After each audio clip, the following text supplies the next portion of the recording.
O Engenheiro Belmiro tinha uma característica fantástica até muito tarde. É que lia aquilo que se lhe escrevia. Não ouvia sempre. Não ouvia sempre aquilo que se dizia, mas lia. E, portanto, muitas vezes as discussões eram difíceis. Sim. E eu cheguei muitas vezes à conclusão: não vale a pena estar aqui a alimentar o conflito. Esta discussão. E aquilo que fazia, chegava a casa, escrevia e digo: isto é o que eu penso. O senhor é livre de seguir ou não, mas é para isso que me paga, é para lhe dizer o que eu penso. E, portanto, aqui está. E correu muito bem sempre. Umas vezes esteve de acordo, outras vezes não esteve de acordo.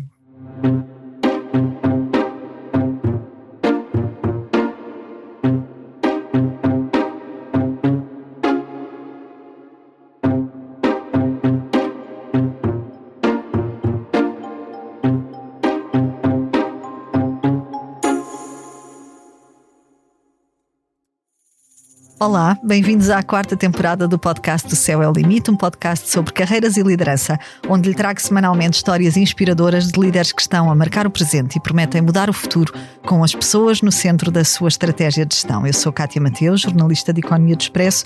Este é o podcast do Céu é o Limite e hoje recebo na cadeira do líder Carlos Moreira da Silva, presidente da Associação Business Roundtable Portugal. Bem-vindo, Carlos, é um gosto recebê-lo. Muito obrigado. Há líderes empresariais que defendem ideias e há líderes empresariais que mudam de ideias porque passaram tempo suficiente dentro das empresas, da indústria e dos centros de decisão para perceber que o mundo é mais complexo do que as convicções que tinham aos 30 anos. O convidado deste episódio pertence claramente à segunda categoria. Carlos Moreira da Silva integrou a SONAI no tempo de Belmiro de Azevedo, passou pela administração da EDP, liderou durante décadas a BA Glass, transformando-a num dos maiores grupos europeus do setor, fundou a sua própria empresa, a TIC Capital, presidiu a Acotec Portugal e é hoje presidente da Associação Business Roundtable Portugal. Mas talvez o mais interessante nele não seja o percurso nem o palmarés do currículo que ostenta, é a forma como pensa sobre liderança, poder, crescimento e renovação. Carlos Moreira da Silva acredita que Portugal sofre menos de falta de talento e mais de déficit de gestão, ambição e escala. Diz que o país demoniza o lucro, desconfia de quem cria riqueza e continua preso a uma cultura empresarial demasiado pequena para competir globalmente. Ao mesmo tempo, é alguém profundamente desconfiado da cristalização do poder. Defende que os líderes têm prazo de validade, que as empresas acabam por ficar parecidas com o seu CEO e que uma das maiores ameaças às organizações é deixarem de ser contrariadas. Curiosamente, quanto mais experiência acumulou, menos certezas diz ter. Hoje afirma que já não tem quase verdade nenhuma. Uma frase rara num líder empresarial habituado a tomar decisões difíceis. Este é um episódio sobre liderança, mas também sobre desapego, transformação e a coragem de perceber que quando o líder pode tornar-se ele mesmo o limite da organização que lidera. Carlos, é um gosto recebê-lo na cadeira do líder. O que é, afinal, a ambição? Não é querer mais, é querer melhor, para nós e para os outros. É transformar desafios em oportunidades. É construir uma vida com sentido, onde cada escolha importa. Na Volvo Cars, escolhemos as pessoas. Foi a pensar nelas que lançámos um topo de gama criado para equilibrar a nossa vida. O novo Volvo ES90 redefine a forma como chegamos a cada destino. Porque é isso que a verdadeira ambição significa: chegar mais longe, sem perder de vista o que realmente importa. Volvo ES90. For Life in Balance.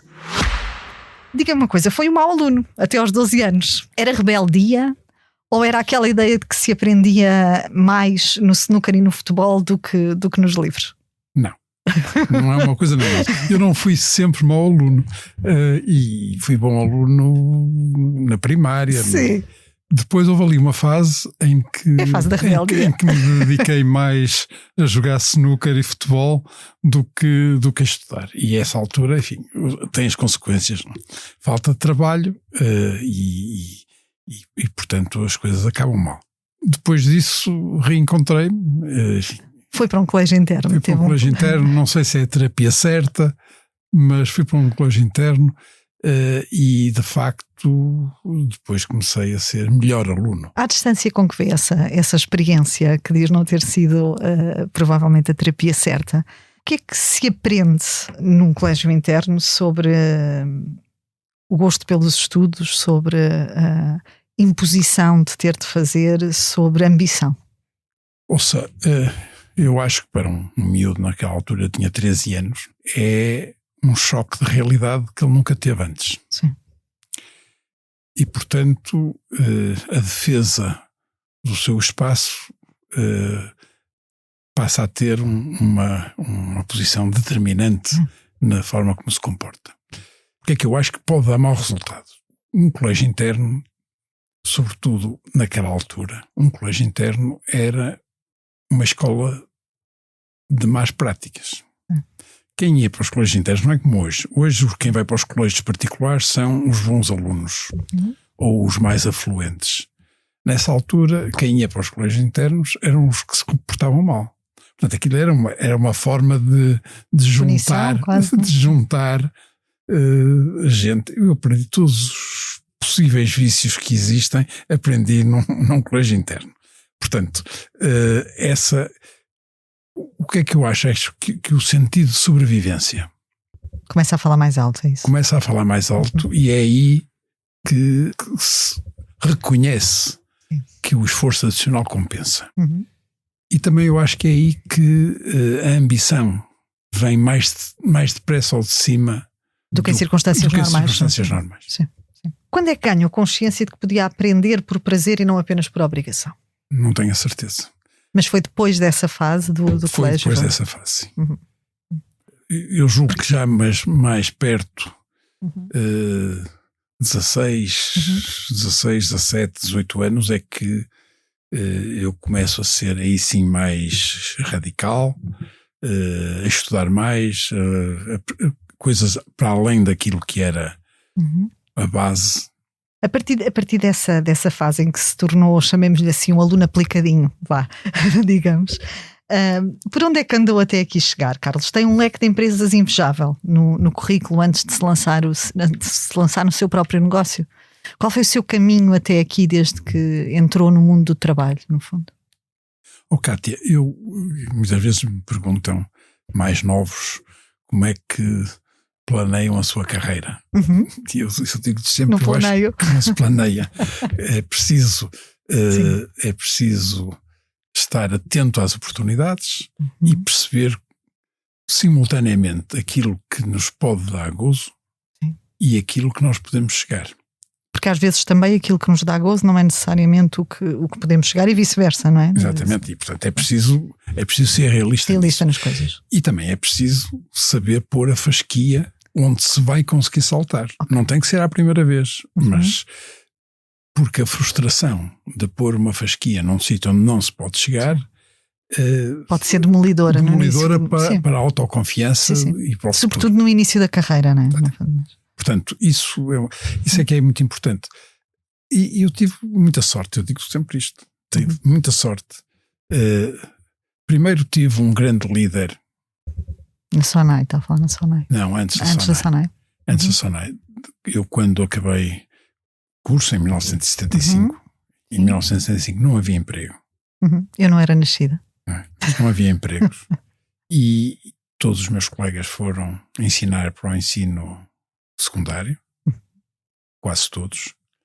Eu fiquei como assistente na faculdade, já era monitor e fiquei como assistente, mas aquilo não me realizava completamente. E fui trabalhar na precursora das comissões de desenvolvimento regional, Comissão de Planeamento da Região Norte, com o professor Luís Valente Oliveira, que foi um inspirador para mim e continua a ser um exemplo muito forte, porque é uma pessoa com uma visão sempre desafiante de fazer diferente e fazer melhor e com um sentido de serviço público brutal. Enorme, e isso, assim, infelizmente não há assim tantos. Há alguns, mas não há assim tantos.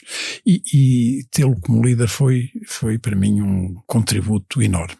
E foi ele que me desafiou a sair de Portugal e ir estudar fora. E foi ele que me conseguiu a primeira bolsa que eu tive para ir para a Inglaterra. Quando regressei, pus a hipótese de ir trabalhar para outro sítio. Eu tinha tido uma bolsa da NATO, já não a primeira, mas uma para fazer o doutoramento, E a Bolsa da NATO obrigava-me a voltar ao país e a trabalhar cá. Eu tive algumas solicitações, algumas mais interessantes do que outras, mas no fundo disse não, eu prefiro ir para Portugal. Eu prefiro liderar uma coisa mais pequena do que ser uma peça numa engrenagem maior. E voltei para Portugal, para a Faculdade de Engenharia, onde, em conjunto com 2 colegas, o Rui Guimarães e o Bernardo Calafate, estabelecemos primeiro uma opção, uma especialização em gestão industrial, que depois veio a dar um departamento, uma licenciatura, e hoje, enfim, é a licenciatura com mais sucesso nesse domínio. A partir daí comecei a trabalhar com muitas empresas. Empresas para trabalhos de mestrado dos alunos, de doutoramento, e esse processo aproximou-me das empresas e eu gostei muito. E, portanto, percebi que mais tarde ou mais cedo iria lá parar. E tive, a certa altura, o convite do Engenheiro Belmiro para ir para a SONAI. E eu tinha-lhe dito, está bem, eu tenho um compromisso só depois deste concluído tempo, e depois tenho muito gosto e tal. E no meio desse processo, o professor Valente Oliveira comunicou-me um convite para ir para o Conselho da EDP, que na altura era uma empresa pública. E eu na altura defendia, essas coisas vão mudando com o tempo, defendia que não havia grandes diferenças entre empresas públicas e privadas. A diferença era na qualidade da gestão. Sim. E portanto aceitei o desafio com imenso espírito de missão, não é? E de gozo.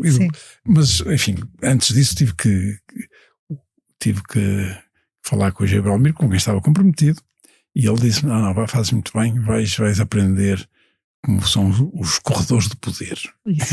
Era assim que falaremos deles também. Era assim que ele via o tema. E, portanto, tive muita sorte de entrar numa empresa que tem uma qualificação de quadros fantástica, das melhores, se não a melhor de Portugal, e onde aprendi a ser executivo. Para além de saber equacionar problemas, aprendi a ser executivo. E essa aprendizagem... Como é que se aprende a ser executivo? Executando. E não tendo caminho para fugir. Pronto. Portanto, aprende-se depressa. Ok. No terreno, não é? Eu tenho, algumas vezes, quando me perguntam nas carreiras, as consultoras, eu digo-lhes sempre, as consultoras são excelentes sítios de aprendizagem, mas não se deve estar lá muito tempo. Porque há uma coisa que se aprende numa certa idade. O andar de bicicleta não se aprende aos 50, também não se aprende a assumir riscos e a tomar decisões muito tarde. É preciso aprender na altura certa. E um consultor nunca tem essa situação. A decisão nem... É sempre do cliente, não é? É sempre do cliente. E os resultados bons e maus dessas decisões também não as sofre. Isso. Ora bom, e portanto não treina esse caminho. Portanto, eu digo sempre que consultoria é fantástico, mas mais de 5 anos começam a estragar-se. Deixe-me ir à passagem pela SONAI, ainda que depois queira falar um bocadinho mais consigo sobre o tema da EDP e sobre essa passagem pela EDP. A SONAI é frequentemente descrita como uma escola de gestão. Qual foi a aprendizagem mais dura e simultaneamente mais transformadora daqueles anos em que esteve lado a lado com o Engenheiro Belmiro? Eu acho que é um privilégio. É um privilégio. Mas exigente. O que não quer dizer que não tenha desafios, sabemos assim. Desafios. Porque o grande desafio que ele fazia era estar permanentemente descontente. Ele tinha, e dizia que não gostava que nós nos sentíssemos confortáveis e, portanto... Praticava o desconforto, não é? Praticava o desconforto permanente. Às vezes é cansativo. Sim. Mas, tomado nessa medida, é interessante, e também é interessante às vezes desafiá-lo a ele, desse desconforto, porque todos nós temos zonas de conforto e isso também é um desafio interessante. Mas eu acho que essa era de facto a situação que foi mais enriquecedora e mais difícil. O Eugênio Belmiro tinha uma característica fantástica até muito tarde, é que lia aquilo que se lhe escrevia. Não ouvia sempre, mas ler lia. Mas ler. E, portanto, muitas vezes as discussões eram difíceis. Sim. Eu cheguei muitas vezes à conclusão, não vale a pena estar aqui a alimentar o conflito. esta discussão. E aquilo que fazia, chegava a casa, escrevia, e digo, isto é o que eu penso. O senhor é livre de seguir ou não, mas é para isso que me paga, é para lhe dizer o que eu penso. E, portanto, aqui está. E correu muito bem sempre. Umas vezes esteve de acordo, outras vezes não esteve de acordo. E tudo isso é certo. Óbvio. Tudo isso é certo. O que é que aprendeu com ele que hoje já não considera válido? Aprendi uma coisa que me parece muito importante. E que hoje, se quiser, era uma característica que tinha. Ele achava, quando olhava para a economia e para as empresas, que os modelos de negócios dos outros eram sempre fáceis e que ele fazia melhor. E isso não é verdade. Os modelos de negócios têm todas as suas complexidades e quando nós metemos a cabeça percebemos disso. Portanto, é melhor ir prevenido de que, por muito fácil que pareçam os negócios dos outros, quando se faz uma aquisição ou se quer montar esse tipo de negócio, é bom ir com a humildade de que temos que aprender. Sim. Disse numa entrevista recentemente que se hoje existisse Belmiro de Azevedo seria provavelmente uma má escola. Porquê? A liderança empresarial tem prazo de validade? Todas as lideranças têm prazo de validade. Eu não sei se disse isso. Agora, que estaria desatualizada em alguns aspectos. Isso é fatal, como o destino a todos nós. Sim. Mais tarde ou mais cedo isso acontece. Repare que a evolução do conhecimento que está por trás dos modelos de negócio altera-se a uma velocidade sempre crescente. E hoje então é absolutamente... É sempre assim. Sim. No passado também era assim. A velocidade, há uma aceleração. Sim. Portanto, a velocidade é sempre cada vez maior. O que quer dizer que as pessoas que deixam de estar ligadas a essa parte mais técnica vão perdendo capacidade. Têm uma intuição que geraram, que aprenderam, e essa intuição cada vez vale menos. Isso. Certo? Portanto, isso é verdade para toda a gente. E a mim parece-me que isso não invalida a perenidade da liderança, porque a liderança pode ser executada em vários níveis ou em vários sítios, mas não deve condicionar as empresas. As empresas precisam de lideranças novas para... E de se renovar mais ciclicamente do que se renovam hoje. Eu sei que esta minha opinião não é partilhada pela generalidade dos meus colegas.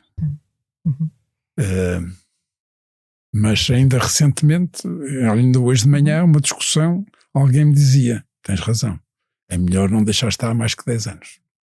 Acha que eu não lhe chamaria envelhecimento, porque não é muitas vezes uma questão de envelhecimento propriamente etário, até porque esse envelhecimento tem valor de memória histórica, de experiência, mas a permanência prolongada destas lideranças pode ser vista como um dos grandes problemas das empresas, porque de facto pode ser um entrave à inovação, à capacidade de pensar diferente, fazer diferente, agir diferente e acompanhar o mercado com mais velocidade, se calhar. Cátia, não tenho dúvida nenhuma que é isso. E porquê é que eu acho que é isso? As pessoas são todas diferentes e umas reinventam-se mais depressa do que outras e com mais frequência. E há líderes mais ligados à academia, mais ligados ao conhecimento do que outros. Exato. As situações são diferentes e, portanto, quando se tenta destilar um comportamento, enfim, corremos aqui riscos. Deixa-me dizer isto assim. O bicho-homem tem umas características que não são necessariamente boas. E uma delas é agradar ao poder. Isso é uma coisa que existe em todas as organizações. Um líder que está muito tempo nessa posição ganha por um lado, um conjunto de pessoas que o ajudam, que o líder precisa de ajuda, mas por outro lado vai perdendo o sentido crítico dentro da equipe. Os líderes têm que saber estimular, na minha opinião, diferenças de forma de pensar, de forma de estar, porque quando nós somos todos muito iguais, a probabilidade de ir mais depressa contra uma parede enorme aumenta. Ora bom, mas esse poder que se instala é preciso desfazê-lo. Porque às vezes é pior do que o próprio líder, mas é consequência do líder. E repare que uma coisa que é relativamente frequente, líderes que estão muito tempo à frente de uma empresa, como CEO, quando precisam de ser substituídos, muitas vezes não há ninguém para os substituir. Sim. Lá dentro. Não há uma sucessão preparada, não há... E secou. Sim. Secou. O ser CEO exige algum treino. E exige, aquilo que me perguntava antes, como é que se executa, exige o treino da prática, não é? Da prática, e isso não é treinado, isso aos 50 e tal já é tarde. Sim. Isso precisa ser treinado mais cedo. Nem que seja em sítios mais pequenos. Sim. Portanto, enfim, é isto. É claro que, mais uma vez, isto é decantar um bocadinho as ideias e simplificá-las. Carlos, mas porquê é que é tão difícil para um líder empresarial perceber qual é o seu momento de sair? Ninguém percebe. E a única forma a que eu sugiro é ponha um limite antes de lá chegar, muito antes de lá chegar. E, portanto, a tentação de estender é muito grande. O que se está é a comprometer o futuro, porque não se está a deixar entrar quem devia entrar. Mas muito importante nesta modificação é que o aparato do presidente, do CEO, é desmantelado. Não tem que ser todas as pessoas, mas há uma reestruturação. A abertura de espaço na organização ajuda a revitalizar e a rejuvenescer também as comissões executivas. E o negócio em si, não é? E isso traz o potencial, há asneiras também se fazem asneiras, mas traz o potencial de repensar o negócio, de o reinventar. Carlos, decide a determinada altura sair da Sonai para construir o seu próprio caminho empresarial. O que é que ditou essa decisão? O engenheiro Belmiro já não lia o que lhe escrevia ou continuava a ler? Continuava a ler. Não, foi fundamentalmente eu comecei a ficar menos... a Sonai era uma escola mais do que de gestão, de empreendedorismo. Sim. Nós aprendíamos a ser empreendedores por conta do outrem. Que é uma coisa, que é um conceito que eu acho que se explora pouco, não é? E com muito potencial e muito valor para as pessoas que têm essas oportunidades. Sim. E, enfim, a Sonai foi crescendo e às tantas começou a macroestrutura a ter mais peso do que os empreendedores e eu comecei-me a sentir desconfortável. E como iam passar 10 anos, disse, é a altura de dar o salto. Nessa altura sentiu mais liberdade ou medo da incerteza? Alguma vez teve esse medo da incerteza quando deu esses passos na sua carreira? Ou seja, eu acabei por não ter medo porque o Eugênio Belmiro à última da hora conseguiu-me convencer a fazer outra coisa. Mas eu não tenho medo, sabe? A conversa que tive com o Eugênio Belmiro no dia em que fui trabalhar para a Sonai, em que ele me disse onde era o meu gabinete e o que é que eu ia fazer, o público, com os seus colegas do Expresso. E ele disse-me, vou mandar fazer um contrato e tal. Eu disse, eu não quero contrato nenhum. Eu estou aqui sem contrato. Não quero entrar e sair quando já quiser e quando não quiser.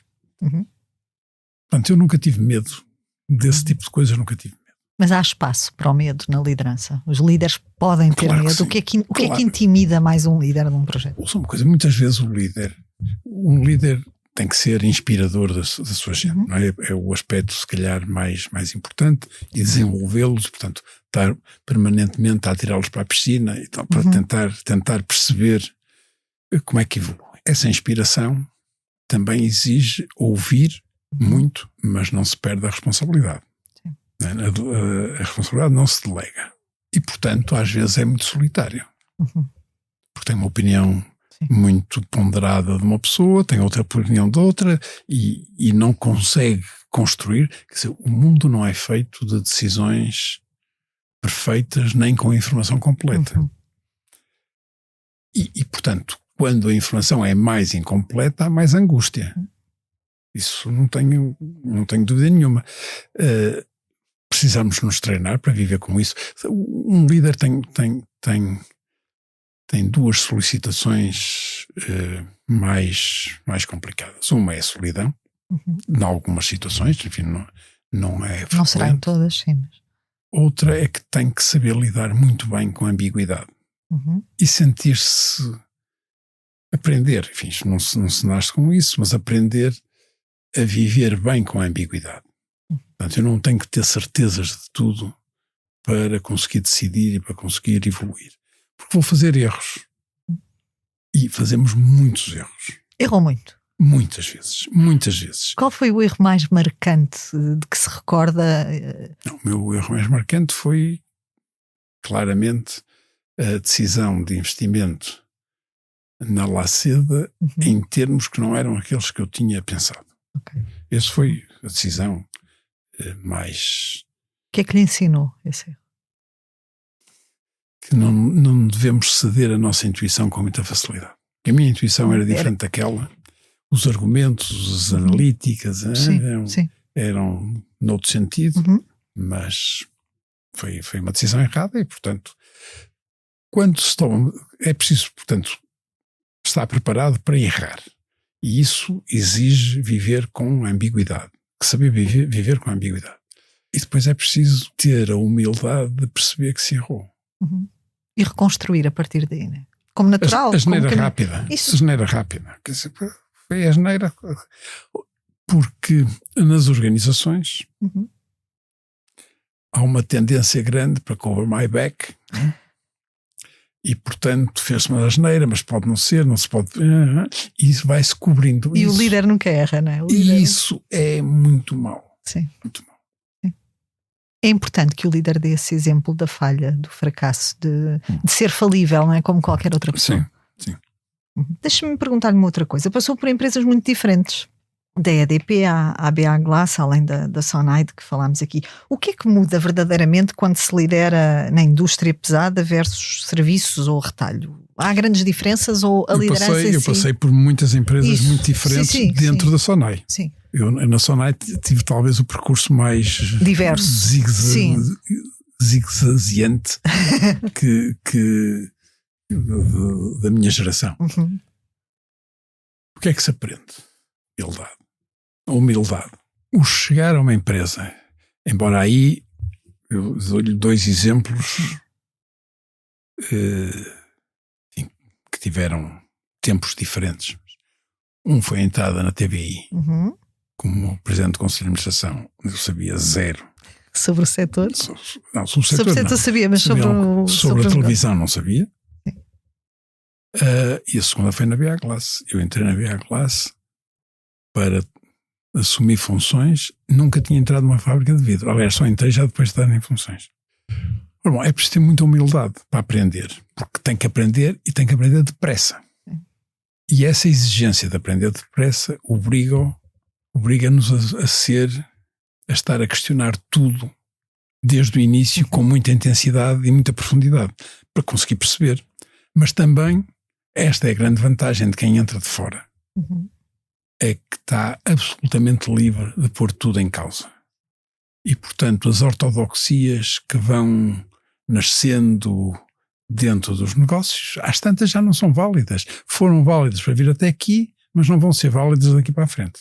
Ora bom, e isso é muito fácil de fazer para quem chega de fora.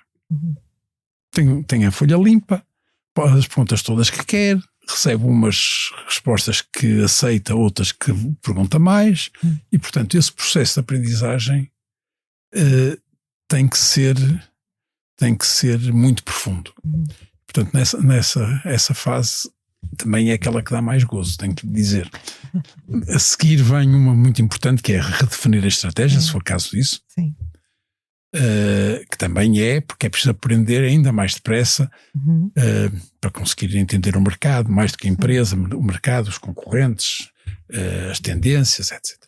Portanto, é isso que se faz quando se entra num negócio novo. Costuma dizer que mesmo com esse currículo que soma como gestor, que hoje não tem quase verdade nenhuma. Como é que alguém com responsabilidade de liderança, que aprende a liderar sem certezas absolutas? Kátia, é preciso ter ideias claras e para onde é que se quer ir. Mas também isso perde validade. Isso. Eu sinto hoje, o envelhecimento é doloroso, embora nós tentemos adaptar e proteger. Sim. Mas a minha capacidade de ler o mercado hoje é muito diferente da que era há 30 anos. É inevitável. Sim. Porque não convivo na sociedade da mesma maneira que convivia há 30, há 40, há 50. E isso, à medida que a distância aumenta, que é coincidente com o envelhecimento, começam-se a perder percepções que põem em causa muitas das certezas absolutas que nós tínhamos. E quanto mais longe estamos disso, menos certezas absolutas podemos ter. Carlos, o mérito foi... E também por outra razão. Se uma pessoa nunca tivesse errado, as convicções próprias eram muito fortes. Sim. Quando se erra, e erra muitas vezes, a verdade absoluta e as convicções que vai ser mesmo assim vão-se diluindo. Abrandando um bocadinho. Vão-se diluindo. O mérito, Carlos, foi sempre importante no seu percurso. Portugal é um país meritocrático? Não. Nós temos, enfim, como sabem, enfim, e agora com a minha costela de BRP, esta é a missão mais importante, é a mudança cultural. Sim. E há muito a fazer nesse campo. Porque nós temos uma cultura avessa ao risco e que não reconhece o sucesso. Com pouca margem também para se falar de ambição sem parecer arrogante, não é? Quase que temos medo de o fazer. Noto, por exemplo, que há uma nova geração de líderes que não tem, se calhar, receio de dizer que ambiciona chegar aqui ou ali, e isso hoje é mais visível, eu sinto isso nestas entrevistas que vou conduzindo. Mas há uns anos atrás era raríssimo nós termos um líder que se posicionasse assim dessa forma tão declarada a falar de ambição. Era quase como visto como uma arrogância, não é? E sente que isso ainda se mantém ou que se atenuou? Mantém-se. Eu acho que a nova geração, enfim, hoje há um estímulo muito grande e há bons exemplos, que é uma coisa que ajuda sempre aos estímulos. Há bons exemplos de grandes sucessos relativamente rápidos e de crescimento. Infelizmente são sempre fora de Portugal. Nascem aqui, mas têm que ir para outros lados. São empresas que se internacionalizam, sim. E, portanto, eu acho que pode haver mudança. Há espaço, margem para essa mudança. E há talento. E há capacidade de ter essa ambição e de assumir riscos. O assumir do risco é naturalmente melhor quando se é novo e se tem pouco a perder. Sim. Quando se tem mais alguma coisa e já tem pouco tempo. Sim. Portanto, isto é uma lei natural. Sim.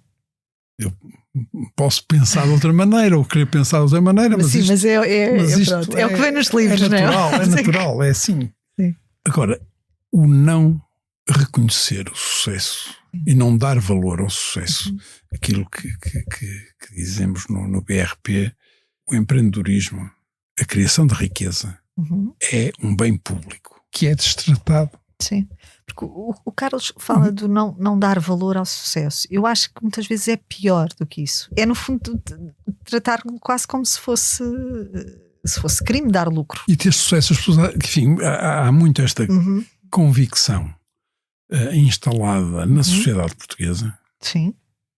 De que quem tem sucesso o aldrabou ou roubou. Ora bom, e de facto a única forma de criar valor na sociedade é são as empresas. Não há outro. O resto é tudo a gastar. E, portanto, tem que haver alguém que cria valor.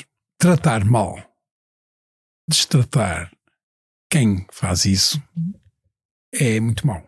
E é por isso que eu tenho uma posição e tenho-a defendido que, relativamente à relação com os sindicatos, é preciso, os sindicatos precisam de se reinventar, porque senão estão mortos necessariamente. E deixa de haver o rebater das ideias, tem que haver dois polos. Agora, os polos têm que representar. Sim. Quando deixam de representar os trabalhadores, sim, deixa de fazer sentido. Deixa de fazer sentido. Ia dizer. E, portanto, defendemos com muita acuidade no BRP que o Estado, isto não depende só do Estado, mas o Estado deve promover a cultura de sucesso. E para promover a cultura de sucesso tem que fazer duas coisas na fiscalidade. Tem que fazer com que a fiscalidade não seja contrária ao sucesso. Quer para as pessoas, quer para as empresas. Nas pessoas é absurdo o sistema que nós temos, de 11 escalões, que uma pessoa começa com pouco mais de 900 euros, começa a pagar IRS, e o IRS sobe de uma maneira dramática logo desde o início. E tem aquilo que nós chamamos um tax wedge marginal brutal. Uma pessoa que tem um ótimo desempenho, entrou, tinha salário mínimo, tem um aumento de 150 euros, esses 150 euros custam 185 mais ou menos à empresa e ele recebe 40%. Não é possível. O fator trabalho não pode ter um custo tão alto para um benefício tão pequeno da pessoa. E por isso nós propusemos acabar com os primeiros 5 escalões de IRS. Exato, por duas razões. Primeiro, para diminuir o número de escalões, que é enorme, é esdrúxulo, e não, o próprio Ministério das Finanças, já do tempo de António Costa, chegou à conclusão de que não ajudava à progressividade. Portanto, acabar com os primeiros 5 escalões e no IRC acabar com a progressividade do IRC, que também é um tema esdrúxulo português em todo o mundo civilizado, mas enfim, temos essa coisa de que se a Cátia e eu fizermos, os dois fizermos uma padaria cada um, a Cátia tem imenso sucesso e eu tenho ali um lifestyle e tal, faço uma padaria, gosto dos meus clientes, os clientes gostam de mim, mas eu vendo aquilo, estou ali descontraídamente, e aquilo, enfim, não cresce. A Cátia tem imenso sucesso e faz 1, 2, 3 padarias, há 30 padarias e tem lucro. Eu pago sobre os meus lucros, que são pequeninos, pago 12% e a Cátia vai pagar até 29%. E quanto mais ganha, mais paga. Só não paga porque, enfim, o lucro é maior, mas paga porque a taxa é mais alta. Isto é um absurdo. E nasceu numa altura de dificuldade em que enfim, valia tudo para se resolver os problemas que se tinham criado e nunca mais saiu. E é uma patetice. O que é que os portugueses ainda não compreenderam sobre a relação entre empresas fortes e salários melhores? O Carlos defende que o problema da produtividade não está do lado dos trabalhadores. Onde é que está? O problema da produtividade é um problema do capital. Com dois vetores. Um é o posicionamento na cadeia de valor e outro é o grau de investimento que fazem na empresa. Porque a produtividade não é pôr as pessoas a dar mais voltas por minuto, não é? É mudar, é conseguir mudar o trabalho para que ele seja mais produtivo. O não incentivar o sucesso tem uma parte nisso. O facto do sistema fiscal ser negativo para o sucesso leva a que alguns investimentos sejam feitos noutro sítio. Eu não tenho dúvidas nenhumas sobre isso. Enfim, acho que se fecha um bocadinho os olhos a esse fator que não é visível. Uhum. Tomam-se decisões de investimento todos os dias nas empresas. Todos os dias. Se tomar aqui ou noutro sítio. Ou noutro sítio. Uhum. E isto é mais um fator que ajuda a desviar o investimento. Eu penso que há que fazer um choque de gestão, que é uma das bandeiras do BRP. Uhum. Esse choque de gestão, repare, tem duas componentes que são pouco visíveis normalmente. Uma é pessoas, atração e retenção de talento, valorização de carreiras, em que as grandes empresas fazem bastante melhor do que as mais pequenas, e outro que é na governação das empresas. Sim. Todos nós temos limites. Uhum. Ora bom, o pior que há é uma empresa ficar condicionada ao limite do seu fundador. Sim. Porque é inexorável, todos temos limites. E, portanto, a passagem de geração tem que ser conseguida. Uhum. A profissionalização tem que ser conseguida. E, para isso, se não existir governação, pode-se ad hoc fazer umas coisas, mas a probabilidade de correr bem é mais baixa. Portanto, é muito importante ter uma governação que, primeiro, melhore a qualidade das decisões da empresa, sobretudo as mais estratégicas, mas também a execução, mas também a governação na sucessão do fundador. Portanto, esses são dois grandes pilares do nosso choque de gestão, a atração e a retenção de talento e a governação. Ultimamente, pusemos mais um pilar, estamos a pôr mais um pilar, que tem a ver com a inteligência artificial, de uma forma transversal. Portanto, não tanto a inteligência artificial para um modelo de negócio A, B ou C. Aquilo que nos interessa é como é que nós podemos promover um melhor conhecimento da inteligência artificial nas empresas, desde o shop floor até ao topo. Sim. Porque no topo é mais fácil, mas é preciso. Mas na base também é igualmente importante. O potencial que existe de todas as pessoas aprenderem a fazer isso. Sim. E a obrigação das empresas de requalificar a sua força de trabalho, que vai ser afetada. Sim. E, portanto, quanto melhor estiver qualificada, melhor se defende. Sim. Portanto, e menos risco tem de ficar obsoleto, não é? No fundo. Portanto, também. Exatamente. Nós temos que ter essa convicção forte de um choque de gestão grande. Deixa-me fazer uma pergunta ainda relacionada com a questão da produtividade. Esta proposta de alteração legislativa do Governo do Código do Trabalho tem como âncora precisamente o incentivar a produtividade e aumentar a produtividade. É assim que o Governo a tem apresentado. Como é que vê a proposta de alteração ao Código de Trabalho do Governo? Vai resolver de facto este problema ou por si só não? A passar-se tal como está, o que é altamente improvável, como se diz, não é? Não sou uma coisa, nisso sou mais radical. Eu julgo que nós deveríamos ir muito mais longe do que vai a proposta de lei. Por uma razão muito simples. A dualidade do mercado de trabalho é socialmente injusta. A discussão entre os parceiros sociais deixa de fora todos os que não têm emprego, especialmente os mais novos. Não estão representados, ninguém lhes passa cartão. E eles só têm duas hipóteses: vivem em casa dos pais ou imigram. Ora bom, isto entra pelos olhos dentro. Portanto, a dualidade do mercado de trabalho é, do meu ponto de vista, perversa. Perversa, sobretudo, para os mais novos. Estes grupos, sim. Mas também para os desempregados, em geral. Sim. Porque não alimentam uma rapidez de reação do mercado de trabalho. Ora bom, dito isto, e percebendo que politicamente não se consegue ir para o ótimo de uma só vez, o Código do Trabalho proposto vai no sentido certo. Não resolve o problema dos contratos a prazo, portanto, e da flexibilidade que a ausência de contratos a prazo exigiria, mas vai no caminho certo. E parece-me que a discussão que se instaurou é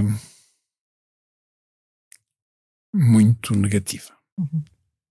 Eu detesto o nome que foi dado à reforma anterior, a Agenda para o Trabalho Digno. O trabalho digno, que não é. A maior falta de dignidade no trabalho é a pessoa não se realizar e não ter condições para se realizar. Essa é que é a falta de dignidade. Falta de dignidade não é a pessoa mudar de emprego e ter que procurar outro emprego e ter que se valorizar para arranjar outro emprego. Isso não... Ninguém perde dignidade com isso. Ser sistematicamente maltratado, subusado as suas capacidades, isso sim é que é falta de dignidade. Mas essa reforma não teve 1 minuto na concertação social. Sim. Bom, eu suponho que o governo não teve pouca habilidade a fazer este percurso. Uhum.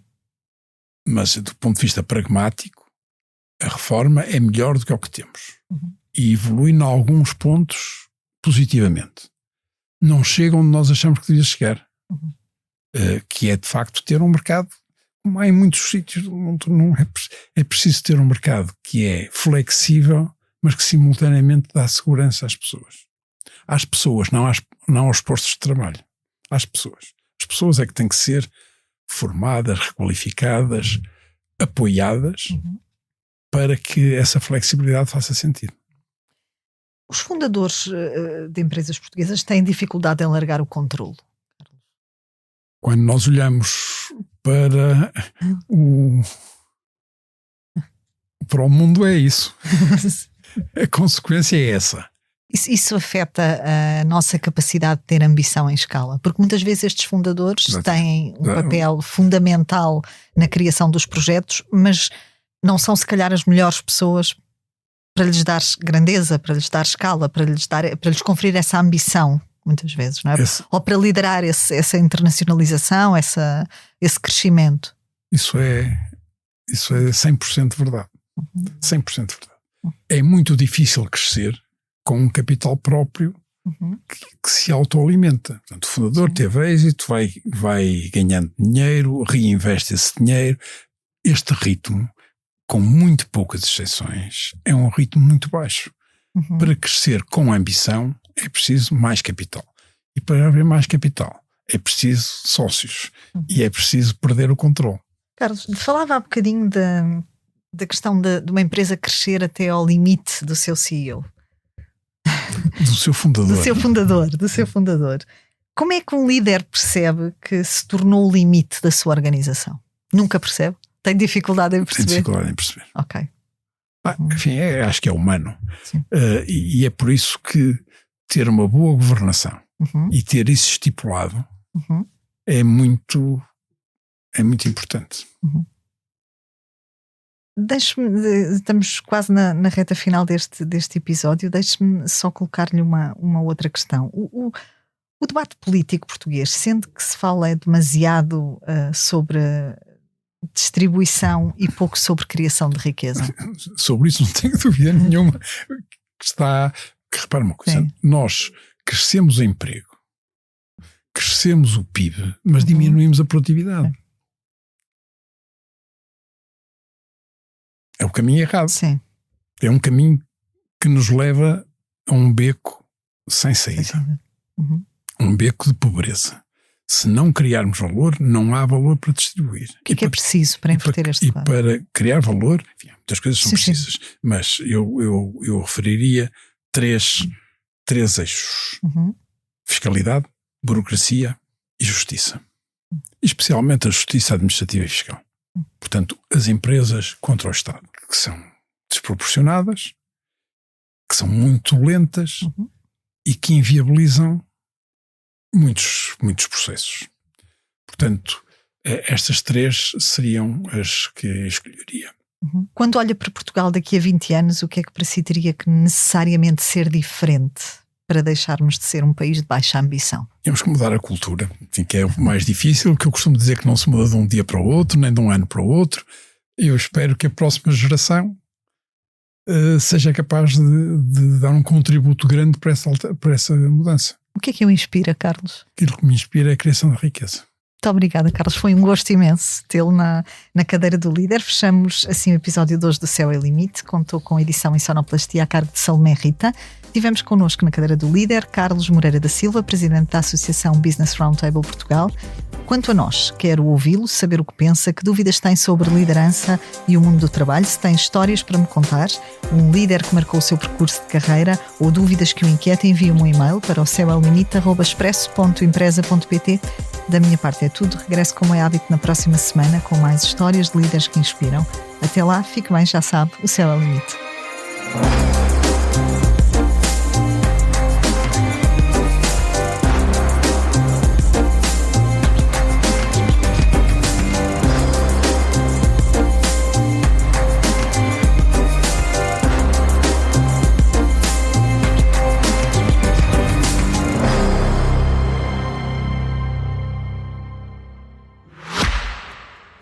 O que é, afinal, a ambição? Não é querer mais, é querer melhor. Para nós e para os outros. É transformar desafios em oportunidades. É construir uma vida com sentido, onde cada escolha importa. Na Volvo Cars, escolhemos as pessoas. Foi a pensar nelas que lançámos um topo de gama criado para equilibrar a nossa vida. O novo Volvo ES90 redefine a forma como chegamos a cada destino. Porque é isso que a verdadeira ambição significa: chegar mais longe, sem perder de vista o que realmente importa. Volvo ES90. For Life in Balance.